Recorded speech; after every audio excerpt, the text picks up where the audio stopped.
Sean McConville, 400 games for Accrington Stanley coming up. How does that feel? Does it make you think, wow?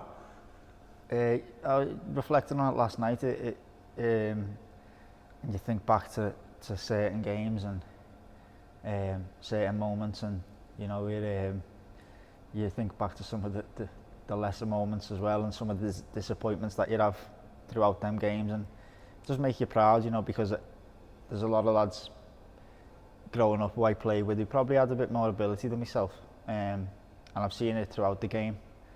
But to make that number of appearances, I think you've got to sort of dedicate yourself to the game. You've got to live and breathe it, and you've got to enjoy it. And it's something that I love to do. I love to play.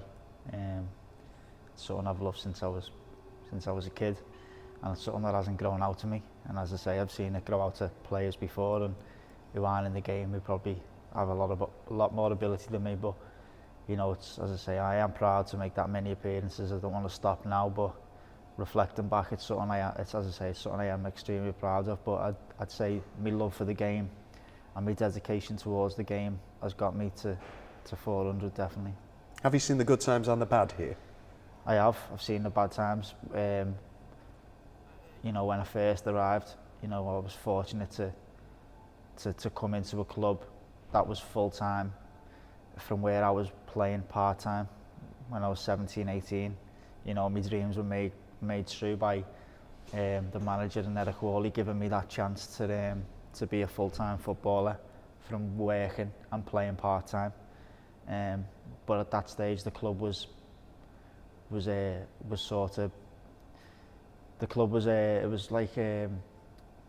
in a transition stage where they had to just get by to pay the wages. Some months we went without getting paid.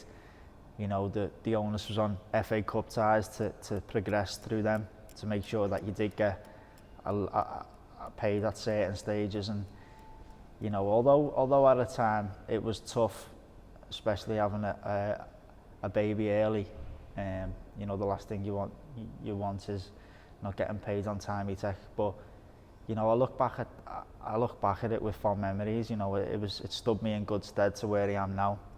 I wouldn't change it for the world. And as I say, I played with some unbelievable characters back then. Football's changed a bit then, but again, I go back to some of the players that I played with back then who sort of grounded me and made me realise that I have to work hard for this. And you don't see it as much nowadays, but probably at the time I didn't like a lot of these players because they demanded so much off you. And I remember going home thinking, demands are so high, I've got to be at this level every single training session every week.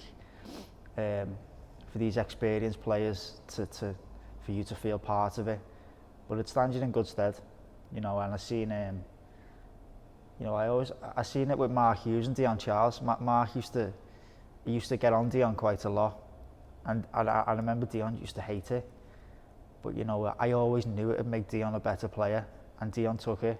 And the same happened to me when I was younger. I had likes of Ian Craney, Paul Mullin, all these experienced players, and they demand a lot of you. And as a young lad, you sort of go home and you think, don't know whether I can do it, but it's character building and it does help you. And as I say, without that, I don't think I'd be playing 400 games. There can't be anyone else on the playing staff by a long shot who remembers the Eric Worley days. I mean, they were just strange days sometimes. They were unpredictable days, to say the least, weren't they? There were TV documentaries here. It was strange times, but entertaining. Yeah, Eric was, as I say, I think he was the last person he paid money for, and he was a character, wasn't he? He'd be walking around this place now having the lights off, and he'd be saving money, and to be fair, he'd look around this place now with amazement at where the club was, and he was just one of the many people that made the club run and be sufficient, not fold in a way. He kept the club going for years, which is fair play to him and his family, and he'll be fondly remembered here. He was a great character, and not only Eric, there's been a lot of people since Eric who've really bought into the club and tried to keep the club afloat. And then luckily enough for Accrington and Accrington fans, players also, staff, we've got an owner now who's actually done all this, and he's put a foot on a facility down here that will last for many years, and hopefully, as I say, going forward, that will be a sustainable League One club for many, many more years, and that'll be the majority, thankfully, to Andy Holt. It's no secret that you and Jimmy go back from when you were born, Sean, but just how much credit does Jimmy and John deserve for your career and bringing you back here when it might have been easier not to? But again, my whole career would not be possible if it wasn't for them giving me the chance. You know, there's a strange story on deadline day. I remember they wouldn't go over a certain amount, Accrington, to pay Skem.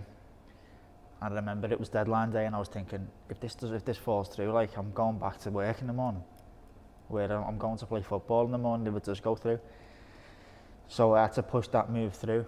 Thankfully, Skem let me go in the end. But as I say, without the gaffer and Jimmy, that wouldn't have been made feasible. You know, they done everything for me, and you know, they've made me into a better player. You know, there's been times that's been tough, and you know, they'll let you know when you're not doing well. But I've got to know them off the pitch, like I've knew Jimmy all my life. And what a character, what a fella, what a coach he's turned out to be. You know, he doesn't get the recognition he deserves for the off the field stuff, the analysis that he does. He knows football inside out, and you know, again with Andy Holt, him and the gaffer are the reasons why the club's overachieving massively. And the gaffer again, he's someone that I knew of before the coming, but you know, built a relationship up with him that goes beyond football and will last for many more years. Yeah. There's plenty of time to go, Sean. We're not saying that this is the end for you by any stretch. Do you see yourself getting to 500? Yeah, definitely. You know, I'm still only 32. 33, sorry. Knocking a year off myself there. See myself, hopefully, I think it's Paul Mullin's record. Paul Mullin knows the appearance records. I'm not sure how many. I think it's 512 maybe.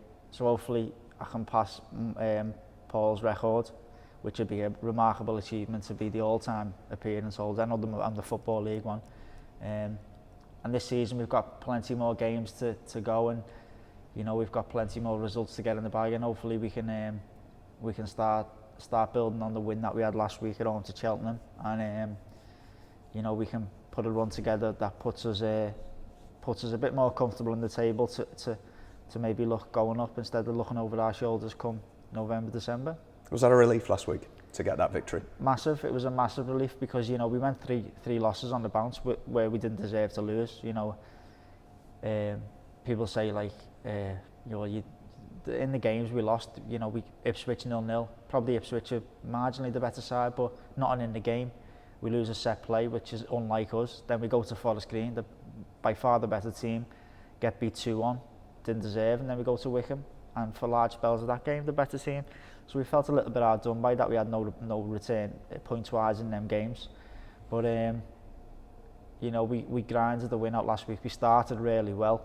Started like house on fire, first half, right at it, everyone.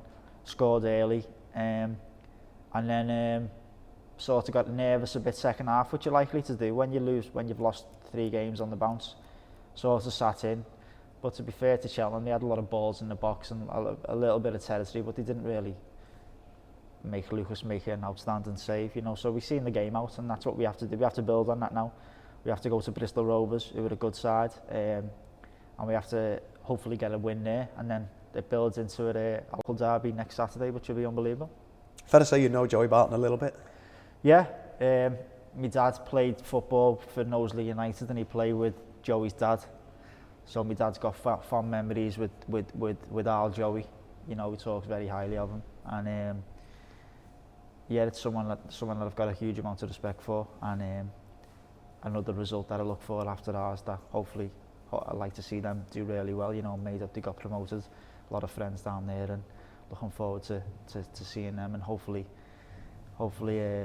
getting 3 points off them, and then as I say, seeing them after the game. Yeah, back-to-back wins is massive in any league, isn't it? But League One particularly. Yeah, they're hard to come by. You know, as I say, you play big clubs, you know, and any win is hard enough. Back-to-back wins is doubly as hard. But like I said, we lost 3 on the bounce, and then it's easy enough to get on a winning run as you get in a losing run. As I say, so we've sneaked a win over. Well, probably deserved to win last week, and now it's backing that up with another win. And then, you know, from doom and gloom of 3 defeats, everyone's looking at you going into the Morecambe game to probably go into the top 8 or 9 if you win Saturday and beat Morecambe. So as I say, we're still at that early stage of the season where, you know, 10 to 15 games in, the table really hasn't started to take shape. I think after this month, going into the next month, the next 5 games, I think it will start to take shape. So we've got to be in and around the top half to really kick on this year.